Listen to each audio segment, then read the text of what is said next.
చంద్రబాబుని కాపాడడం కోసం చేస్తున్నాడు తప్పించి జగన్ మీద ద్వేషం, బాబు మీద ప్రేమ కోసం తనని నమ్మే వాళ్ళని ముంచేస్తున్నాడు అన్నటువంటి విషయం నాకు అర్థమైంది.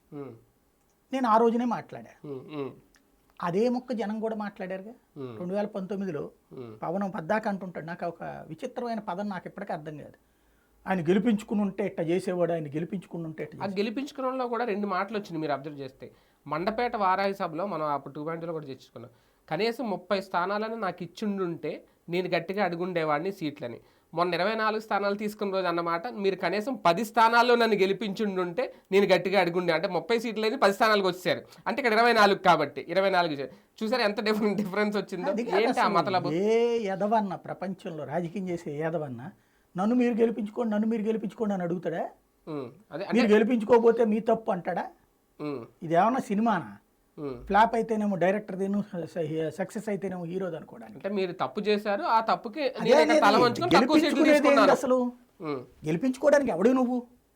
గంధానికి శతకోట్లింగాలో బోల్లింగం నువ్వు, అంతమించి ఎవడు నువ్వు? నిన్ను ఎందుకు గెలిపించాలి నేను? నువ్వు నాకు సమర్థుడైన నాయకుడు అనిపిస్తే, నాకు నేను సమర్థుని కాదని నువ్వు చెప్పాక నిన్ను నేను ఎందుకు గెలిపించాలా? ప్రాక్టికల్గా నేను అడుగుతున్నా. నా నాయకుడు అనేవాడు స్ట్రాంగ్ లీడర్ అయి ఉండాలని కోరుకుంటా, కానీ నువ్వు గెలిపిస్తే నేను నాయకుడిని, ఆ తర్వాత నేను నిన్నేదో ఎరగబెడతానంటే ఎందుకు చేయాలా?